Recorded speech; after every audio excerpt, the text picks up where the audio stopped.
Well, Browns fans, not the result that anybody was expecting, hoping, anticipating. Browns obviously fall to the Raiders tonight by a final score 20-16. Just a comedy of errors. I kind of made the joke, Anthony, before we jumped on here, that this felt like a very the phrase used to be they're Brownsing this game.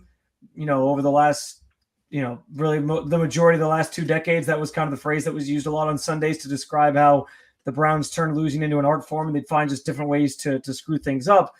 And I think for the first time, maybe not the first time, because I'm sure there's been some games in the Kevin Stefanski, Andrew Berry era that's happened, but not quite on this scale, I don't think, where you walk away from a game feeling like this was very much like the old Browns, and it was just a comedy of errors, number of things that we're going to get into. But that was honestly my first thought, which was kind of the main subject of the post-game piece I wrote, was just about this idea that like this felt like a Brownsing type loss that we've been so used to seeing since the team returned in 1999.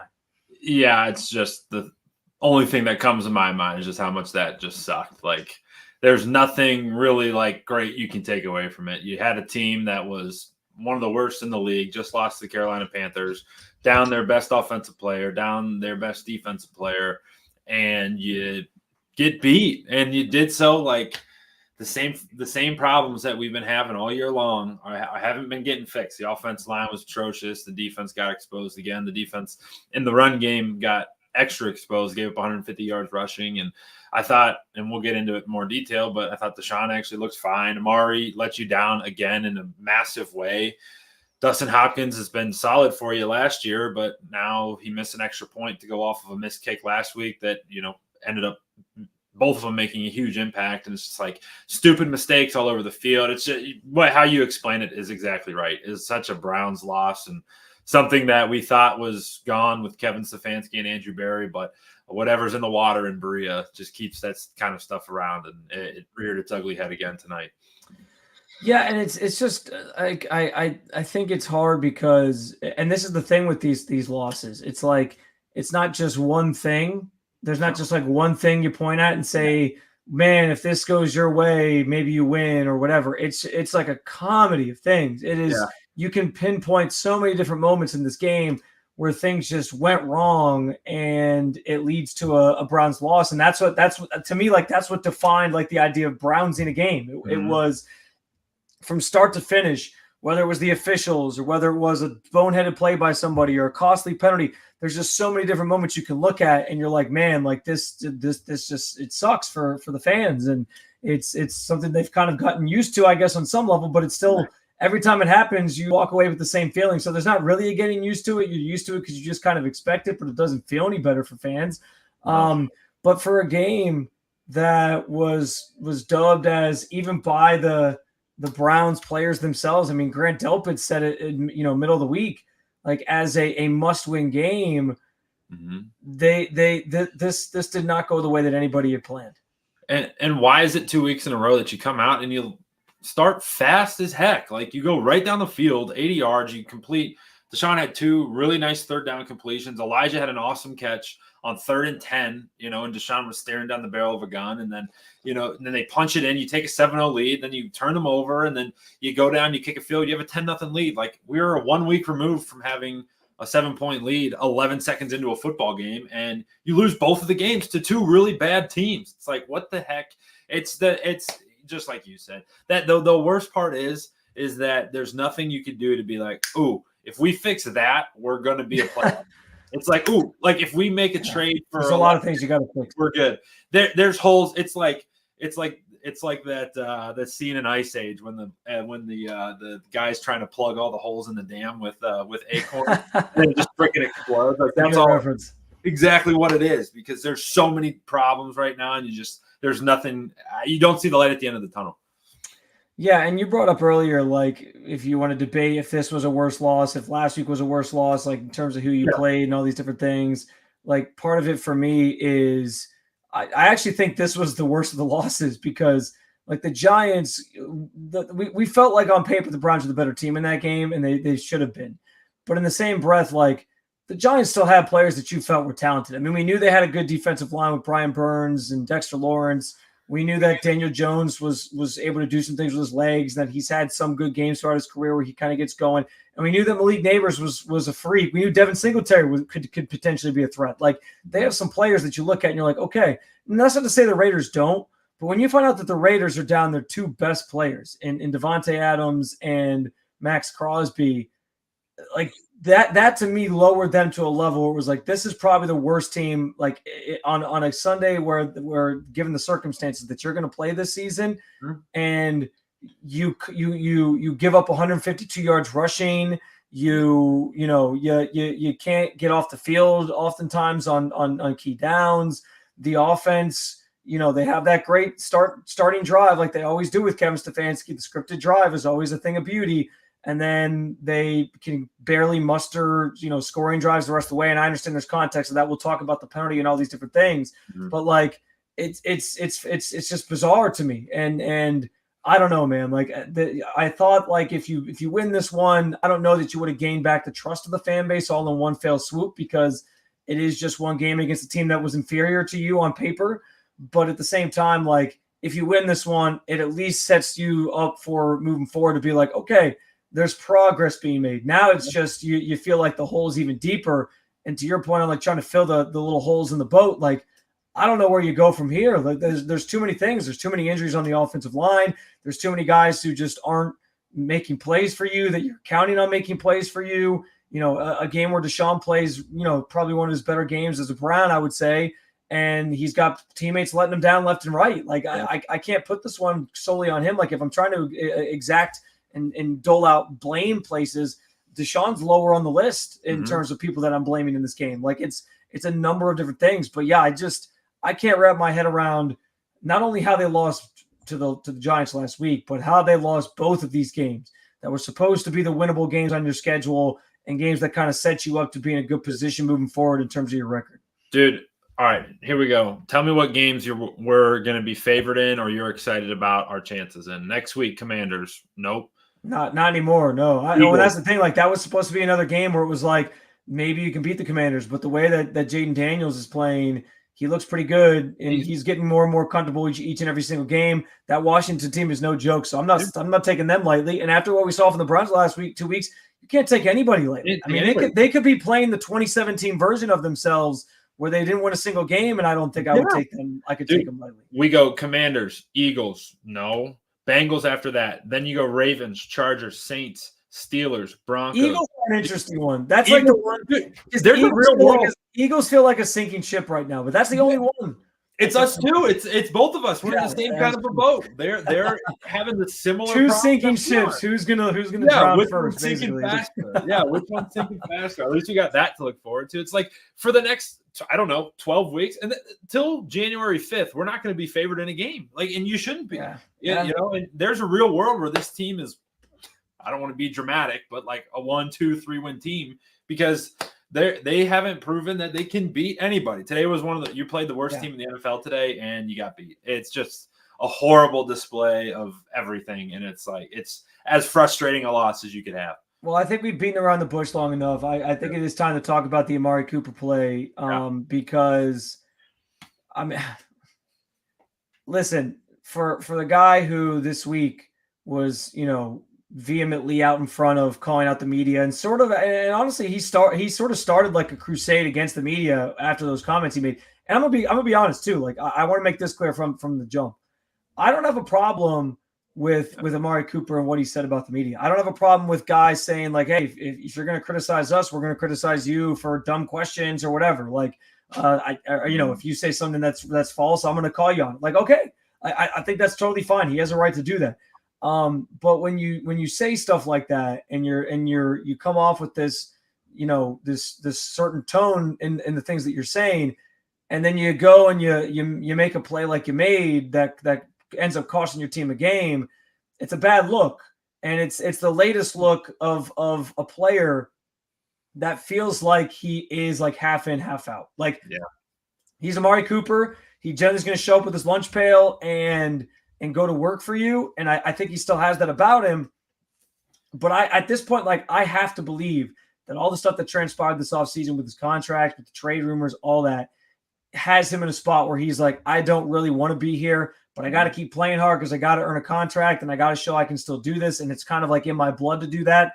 But like, he looks checked out at times. And I understand too, like we could have been talking about a completely different situation if that touchdown doesn't get called back, which we will get to coming up as well, where he redeems himself entirely and everyone loves him again. But I mean, that play, it was one of Deshaun's best throws of the day. He stepped up in the pocket, actually had a clean pocket to throw in, and delivers a perfect pass to you wide open with like 4 defenders all kind of like umbrellaed around you. It was like the one spot where he was the perfect spot. And you got to make that catch. I mean, momentum was on your side. You were driving on the field, chance to at least maybe tie the game at 13. And that play flipped this game entirely on its heels. It was so deflating. Like, that's just one of those where it was like, all right, that was a backbreaker. Like, it truthfully, it was, because it felt like the game was over at that moment. Right at that point, it was like game, set, match, because the Browns aren't capable of coming back from a two-score deficit. They just aren't. This is not an offense that, I mean, shit, through 4 games, you haven't scored 20 points. You haven't scored 20 points, and you've played the Cowboys, the Jaguars, the Giants, and the Raiders, and you haven't scored 20 points. You get down 2 scores, and it's game over. That was one that stuff. It hit him in between. It somehow, some way split his 2. It hit him right in the chest, man, and it popped right up in the air, and boom, set up a scoring drive for the Raiders. It was disappointing, and like you said, that holding call goes a different way. He rights all of his wrongs, but it didn't, and that's just the fact of the matter is it got called. I don't agree with it. I don't think it was a holding by any stretch of the imagination, but it was called, and it changed the game. And that's 3 out of 4 games where he's made a crucial drop, and it's just like.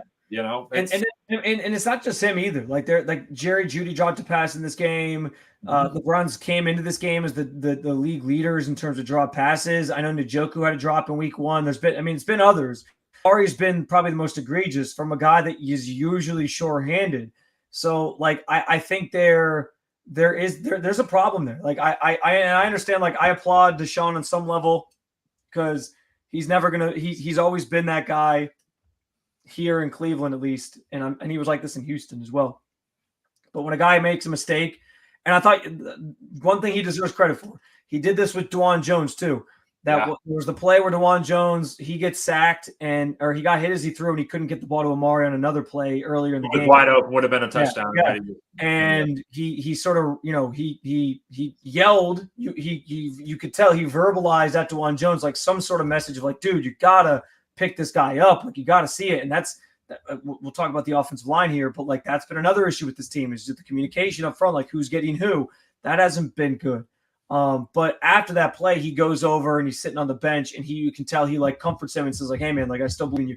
He did the same thing with Amari. He went right back to him, and it leads to a touchdown.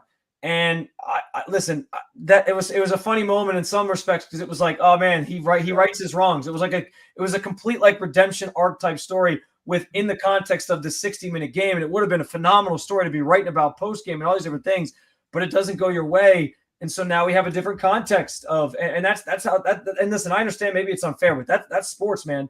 That's sports. Like, we have the luxury on the afterwards of looking back and being like, this play here or there did help decide the game, or did decide the game against you or in your favor or not. And so it's par for the course. Again, if Amari has the right to call out who he wants to call out, which I think he does, then it's also, and it's fair for people to sit there, fans and otherwise, and be like, hey man, you got to make that play. And it's if it wasn't a persistent thing this season, like if he hadn't had other drops this year, I would just think it was like a one-off and like, okay, he made a mistake. But it's the fact that it's been so prominent throughout the first 4 games. He had the great game against the Giants last week. Cool. Awesome. Love that. But like, now it's becoming a trend, and that tells me that like I can't think anything other than the fact that the stuff this offseason must be weighing on him in some capacity where he's just kind of checked out. Yeah, and I'm going to butcher this, but like, what is it? 1 is an accident, 2 is a trend, 3 is a habit, or whatever it is. But like, this is now like only thing we've known about Amari Cooper to this point, to this year, is that he's been Mr. Reliable. He's been fantastic as a Cleveland Brown. And this year, like you said, whatever it is, but if you pissed him off that he was in the Brandon Ayuk sweepstakes, whatever it is, something's going on because this isn't the guy that we're used to seeing. And frankly, it's like incredibly disappointing because that's a drop this week cost you the game. Your drop against Dallas probably doesn't change the game, but it was still would have been a huge touchdown. And your drop against Jacksonville ultimately didn't end up affecting the outcome, but it was a big moment in the game, which made change that drive. Yeah. You set up for a field goal on that drive. Yeah, and it's just like, holy cow, dude, you're the guy that we've been relying on. You're Mr. Sure Hands, and it's just not there, and it's very disappointing. Well, and I'll say this in sort of a finite thought on the Amari Cooper side of this thing, but like it's got to be frustrating for fans even more because there were so many fans that defended Amari Cooper when the Brandon Ayuk stuff was going on. I at the time said, like, I understand not messing with a good thing because Amari is sort of a leader in this team and a guy that's been so reliable for you. Why mess with a good thing? But I also said I understood why they were interested in Brandon Ayuk because you're trying to get younger at that position, and that's kind of the name of the game right now. Like, you're going to pay those guys. You want to have a guy that's worth paying that's in his mid-20s, not going into his 30s. So I understood the motive behind it. But, like, there's plenty of fans who were trumpeting and celebrating Amari Cooper and saying, he's our guy, keep him here. And I don't want to say they're eating crow, but it's disappointing when the guy that you thought was this caliber of player and this go-to target and this reliable player for you isn't living up to that. So I can see why that's frustrating to fans. In regards to the penalty, I kind of heard what they were saying. I know Deshaun kind of said he didn't see it. I missed Miles' comments on it. I know Kevin just played like I obviously saw the flag. I didn't see the call itself. I'm going to have to watch the tape card. But, like, I don't know, man. Like, and this is why, again, I go back to the top. Like, when we think about these games that we call like Brownsing a game, this was that's what it is.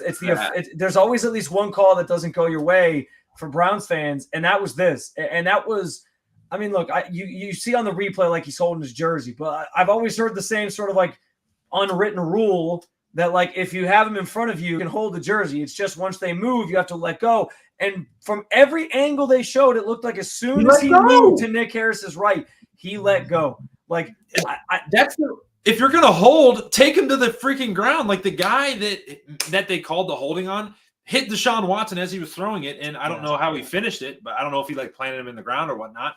But like, if you're gonna if it's gonna be an egregious hold, rip him to the ground. Like, it wasn't even that. I try, like, referees don't decide football games, but in this case, this did. This didn't take away a first down completion. I mean, this took away an 80-yard touchdown for an offense that couldn't get a first down at the time, and was running around to try to save their lives. And like, that was just that. If Amari's interception wasn't the backbreaker, like, and it was funny too. You talk about Brownsing it, like. I had a weird feeling once he was going and running down the sidelines. I was like, oh, there's going to be a flag. And like, if you watch it back, like on the TV copy, like the flag thing didn't pop up. I don't know if they threw it late or whatnot, but like, I just had this odd feeling. And then all of a sudden Deshaun's walking backwards and I'm like, you've got to be kidding me. Like, this cannot be happening. And sure enough, it was. It's just that it felt like that was like such a 2016, like, we're finding every single way to lose this game possible. While you were talking, I was trying to look it up because I obviously we're not in Vegas for this trip, unfortunately. And the luxury of being there is that you get to talk to somebody like Nick Harris after the fact potentially and see what he has to say about the play. I don't see anywhere from any of the people that are on the boots on the ground, like our local reporters, from Nick Harris. So I don't know if these road trips, sometimes they move quick getting out of there. So I get how that goes. So maybe they didn't get a chance to talk to him. But I'm fascinated to hear what he has to say about it because, like, he's probably not gonna get himself in trouble and get a fine or anything. But I gotta guess he probably felt like that was one of the worst ones of his. And I get it. Like, I had people who mentions like, dude, it was a textbook hold. Blah, blah, blah. I was like, no.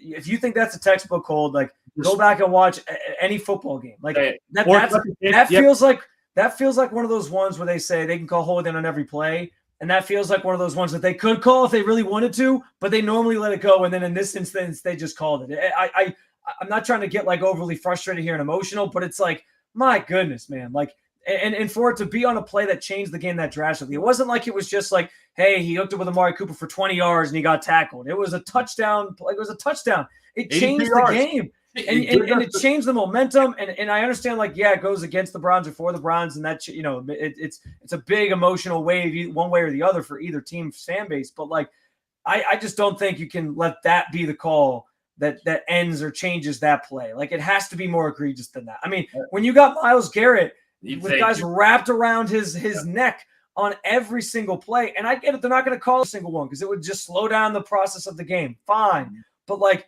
that's the one that you call that brings back a touchdown? Just absurd, man. Like, it was bad. It was so, and you said it perfectly. If you're gonna have, maybe use this on the radio tomorrow when everyone calls in and says it was a hold, just cut the tape. I wish I was hosting tomorrow because I actually think it's fun. This is gonna sound bad because people are gonna use this against me, be like, "Oh, you love when they lose," but I don't know. I enjoy getting like the fan reaction and either like trying to help people talk off the ledge or venting together. That's what I love that about like working in radio. I get a chance to vent with you, so I would have appreciated that, but I'm not supposed to be on tomorrow unless something. But it's just like, just cut on, just at least like for this game, cut on 10 Miles rushes and you'll see 10 holdings. Like, that's just that's just the way it is. And to your point, there's a couple other ticky tack ones. You talk about 3rd and 15, and again, I think you tweeted about it, but I mean, huge change in the game when Alex Wright gets called for the roughing the passer, where at this point you can't really defend them because they're very consistent in calling it, that anytime you touch a quarterback's head, regardless if it is egregious or if it's a love tap, like, they're going to call it. And he did that on 3rd and 15, which, guess what happened? Browns were off the field. Instead, 15-yard penalty, and the Raiders score. And it's just like, there's the difference in the game. There's another issue that was done. That was you did it to yourself. The roughing the passer thing's hard because I find myself so often being like, well, that was agreed. That was a terrible call. Like, that was so ticky-tack. But I think it's at a point now where, like, they are consistently calling these things, and like the ticky-tack ones are getting called. So it's not – it's like it's one of those things where, like, I have to change my perspective on it now. It's not about me. It's about, like, the NFL is clearly emphasizing, like, we don't want our quarterbacks hit, so we're going to call all these.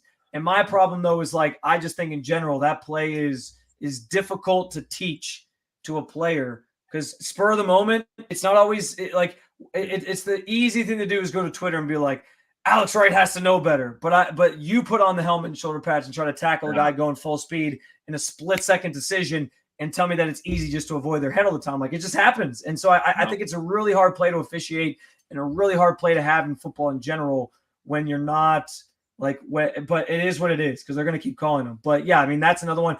I mean, the other thing you can point to, the end of the game sequence all plays out the way that it did because Dustin Hopkins misses the PAT on the second touchdown in the second half. Like, that sets you up where then you have to go for 6 under 2 minutes to go because you can't kick the game time field goal and potentially force overtime. So, like, that's another instance of like another Brownsing event in this game where a missed kick, like, and that was right after the fumble, scoop, and score by Rodney McLeod. And it was like, oh, you get this wave of momentum. Defense makes a play. All of a sudden it's back on your side. Chance to go down just 3. And it's like the defense giveth and special teams take it. It was super unfortunate. Just another sequence of events there that was terrible.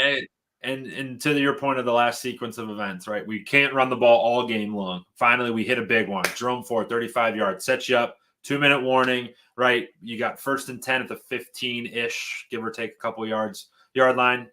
Phantom snap off of Deshaun's leg. Thankfully, jumps on it. Now you have 2nd and 17 as opposed to 1st and 10. You have 2nd and 17 from the 22-yard line instead of 1st and 10 from the 15. And you go for it on 4th and 3 or whatever, 4th and 4. You had the first down. It's just like, man, they couldn't get out of their own way, and it's been the story of the year. Penalties weren't quite as bad today. There was only 5, but the offensive line continues to be an issue. We got to talk about the defense here too before we get out of here. But the offensive line is clearly a problem. I don't know what the fix is other than I guess you wait for Jack Conklin and Jedrick Wills to get back and hope that they can both play at a high level. Wyatt Teller is not walking through that door for at least the next 3 weeks. I actually thought Zach Zinter played fine for the most part. There was a couple times where Christian Wilkins got the best of him, but for the most part, I thought he was fine.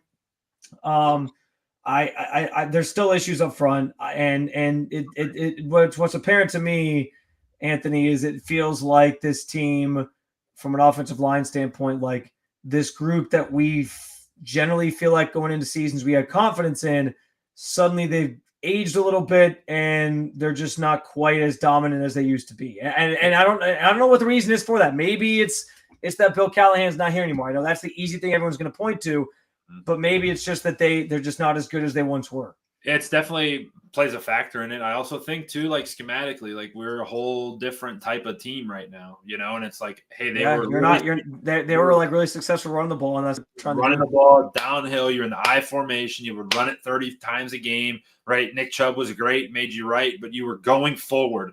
Now they're in shotgun 90% of the time, and you're on straight dropbacks. You're young up front with I shouldn't say you're young. You're actually pretty old up front. Joel Bitonio is certainly not what he used to be. And DeJuan's been struggling, and your guys are always going backwards. Listen to an offensive lineman talk about how much of an advantage it is when you can start getting guys moving forward as opposed to dropping back in protection.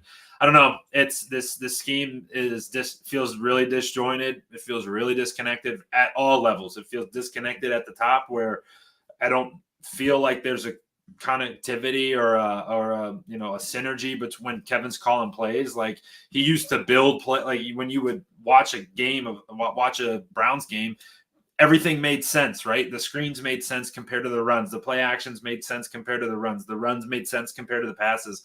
Now it just feels like he's like going like this and like picking a play and like, all right, we're going to run this one. And then we're going to run this one. And then we're like, none of it makes sense. And then, all the way down, it doesn't, feels like it's really disconnected and disjointed, from top to bottom. I thought this was a game where they could figure out what their offensive identity is. And I'm going to be honest. I think their offensive identity is running the football, if I'm being honest. Yeah.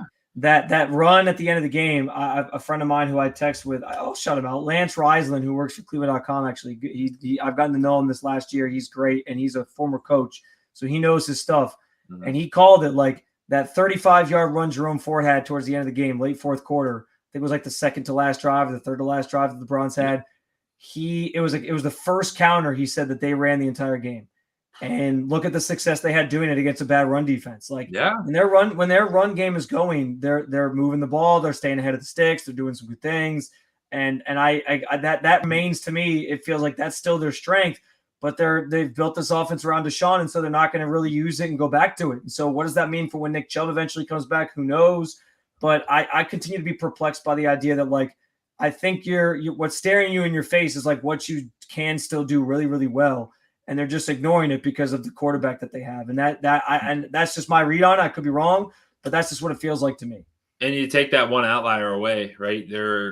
They finished the game 22 carries for 92 yards, but you take the 35-yarder away. What's that? 21 carries for 57 yards. That's pretty good math on the fly there, but that's not good. It's not good running. It's not a good rushing attack. And everything's built together. When you can't run the football and you're just dropping straight back, it makes the passing lanes much harder, makes it much harder on the quarterback. It's just all connected to each other. And this offense is just so broken. And it's sitting at 1-3 after the start, the opponents you played, doesn't feel like there's a good fix or a good option to fix it all.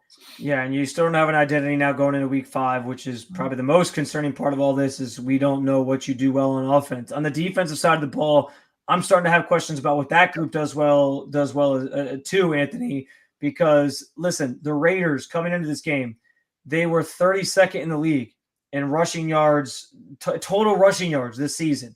They had 153 yards of total rushing yards this season in 3 games. It was last in the league. It was terrible. They literally doubled that amount in this game against the Browns defense. Like that is egregiously terrible. Horrible. For a defense that prided itself on stopping the run, for a defense that prided itself on how good they were last year. And it's not even about the quarterbacks anymore. Like last year, it was like the better quarterbacks seem to get your number, especially on the road. They can't stop the run. And if you can't stop the run, man, like this is Joe Woods 2.0 all over again. And I'll do respect to Jim Schwartz because I think he's been a better defensive coordinator throughout his career than Joe Woods will ever be. But like, it's bad right now. Like things don't look good on that side of the ball either. And that's the biggest, maybe that's even more glaring of an issue because we knew there was going to be questions with the offense, but that group was supposed to be the thing that you could fall back on. Yeah. And you just can't right now. They're so easily schemed up. Like they don't have much variety of what they do. They either come out and play man-to-man coverage and it looks like almost like a punt return unit where there's one guy in the middle of the field, it's the middle of the field safety, and then everyone's like straight across the line, or it's some version of quarters where it's very obvious which one's which. And it's like, all right, you could show a high school quarterback that, and he's going to know, like, hey, I got man, I know where I'm going to go. And especially it feels like they're targeting MJ Emerson in man-to-man coverage. Like, how many times in a row were they throwing it there? And then when that's the case, all you got to do when you're running the football is get through the first line of defense, and there's nothing left. Like, we were a shoestring tackle away from a 99-yard touchdown when they were all the way backed up, because Rodney McLeod got his hand, or whoever the safety was, got his hand on the guy and prevented a massive score. So it's like, they don't tackle well. They're very easily schemed up. This reverse thing's a freaking problem. You had a tight end run a reverse for 15 yards. You had another reverse for a touchdown. You got all sorts of issues there. It's like, man, they don't do much well right now. And it feels like opposing offensive coordinators have Jim Schwartz's number in a big way. Yeah, and it's funny because Jim Schwartz has been so good in this league for so long. Mm-hmm. It definitely feels like, I don't want to say it's that they figured him out, because I don't think that's it, because he's been in this league and been successful for so long. People would have figured him out well before now. You know what I mean? Yeah. I don't know if it's just I think some of it does have to do with like guys just playing better. And I think last year a lot of these guys in their roles played better football than they are right now. I think MJ Emerson, that's obviously true. He's had a rough start to the season in general. But like something ain't right. And if it doesn't get fixed, like this is where next year you're talking about changes in certain positions. I'm not saying like you're moving on from Myles Garrett or anything like that. But up front, like you need guys that can help stop the run. That's what you brought in Dalvin Tomlinson for. Yep. He wasn't doing that today. Like he's not clogging the lanes the way that you're expecting. Where are the linebackers filling? Jeremiah Owusu-Koramoah was the guy I was expecting to make some big plays today. I heard his name a few times, but I don't know that he had like one of his better games. And you're expecting him to sort of be that guy. You're expecting Grant Delpit to be that fly up and make tackles. And they weren't tackling. Like the tackling was poor too. And that was another big problem in this one. It was just horrible, man. And it was like everything that could go wrong on defense was going wrong. And it showed out. Like last year, I don't know. We got the benefit of the doubt. We got pretty lucky with some of the quarterbacks we faced, but I was going to bring that up as a point. But to this point in the season, you face Dak, who's not great, or he's been kind of struggling to get going. Face Trevor Lawrence, who's been been bad at the start of this year. You face Daniel Jones, who until playing the Browns looked like a college quarterback still. And then you face Gardner Minshew, who it's not like you're facing, a murderer's row of guys. You're just not. And, they're getting beat left and right. And you're staring down the barrel of Jaden Daniels, Jalen Hurts, and Joe Burrow in your next 3 games. You're like, all right, you don't know how those 3 are going to go. Yeah, I don't think that Gardner Minshew really though is worried about playing the Browns anymore. He had a really good game against them last year. Yep. He had a really good game against them. I shouldn't say a really good game against him today. He was fine. 14 of 24, 130 yards, no touchdowns, no interceptions, but he protected the ball. I'm sure he doesn't like getting hit by Myles Garrett. That guy's probably living in his nightmares. But at the same time, he seems to success against this team. I don't know what it is. So, listen, a lot of perplexing things to take away from this one. I think we covered pretty much all of it to the best of our ability in this episode. I know we went super long. We appreciate you guys hanging out with us. We started later than we even wanted to because I had some stuff at home going on. But it was probably good to decompress a little bit after that. Yeah, you would have got. I was fired up. I'm fired up now. I was worse. As this went on, I got more fired up. The penalty, the Amari Cooper stuff. Which, by the way, Amari Cooper didn't even stay in the locker room after. Yeah, that's a bad look too. That's a bad look too. Like it's so many things. And here, and I'll throw this in there too. There's also Elijah Moore's dad doing the Odell Beckham Jr. thing. We're unlocking all the doors. He tweeted something about like he only got 1 target in this game, like what's going on, and then he kind of downplayed it afterwards. He had a second follow-up tweet, and that's fine. But like we have reached Odell Beckham Jr.'s dad level stuff. Like this is like 2020. What was that? 2021. 2021. We're all the way back, dude. Everyone's gonna start 2021 all over again. Yeah. But the difference is it's week 3. Yeah. We're already unraveling. At 1-3, you just lost to 2 of the worst teams in the league in a row, and your season feels like it's on the brink. And here we are. We're already at this point, guys. It's critical mass in Cleveland. Speaking of critical mass, you can follow along with all of our coverage of this critical mass that's going on in Cleveland after this must win that became a loss for the Browns. A bunch of different content up over there, including some stories on the penalty that was called, obviously, on Nick Harris. I got my post-game sort of column reflection piece up as well, which talked about a lot of what we sort of hit on here, just the Brownsing of this game and how it all kind of played out.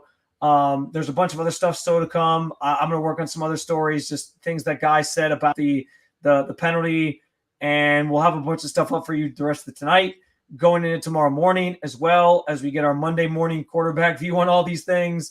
And we look forward to you following along right here at the Cleveland Browns on SI YouTube channel, as always, or for our written content and much, much more, you can follow us at Cleveland Browns on SI or si.com/NFL/Browns. That's where you want to go for continued coverage of your Cleveland Browns.